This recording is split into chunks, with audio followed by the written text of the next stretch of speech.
દોસ્તો જ્યારે જ્યારે અપૂર્ણાંકની ઉપર અપૂર્ણાંક ઘાત આપેલી હોય ત્યારે આ ઘાત અંશ અને છેદ બંનેને લાગુ પડે એટલે કે 243 ની પણ -4/5 ઘાત કહેવાય અને 32 ની પણ -4/5 ઘાત કહેવાય। હવે જ્યારે જ્યારે ઘાત અપૂર્ણાંકમાં આપેલી હોય ત્યારે છેદને મૂળ તરીકે લેવો એટલે કે છેદ થઈ જાય પંચમૂળ અને અંશને ઘાત તરીકે લેવી એટલે આની ઘાત થઈ જાય -4 કૌંસમાં છે 243 એના છેદમાં છેદ મૂળ તરીકે આવે એટલે કે પાંચમું મૂળ અને અંશ છે ઘાત તરીકે આવે એટલે કે એની -4 ઘાત કોની તો કે 32 ની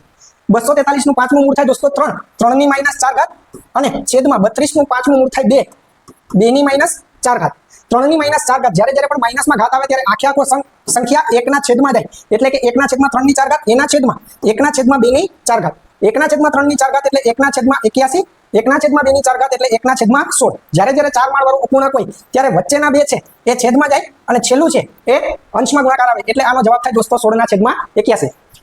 કન્સેપ્ટ વાઇઝ અને ડિટેલમાં શીખવું છે દોસ્તો તો નીચે આપેલી વિડિયોની લિંકને ક્લિક કરીને સંપૂર્ણ ઘાત અને ઘાતાંક બેઝિક થી શીખીને ખૂબ જ સરસ મજાની પ્રેક્ટિસ આપેલી છે એ વિડિયો જોઈ લો દોસ્તો।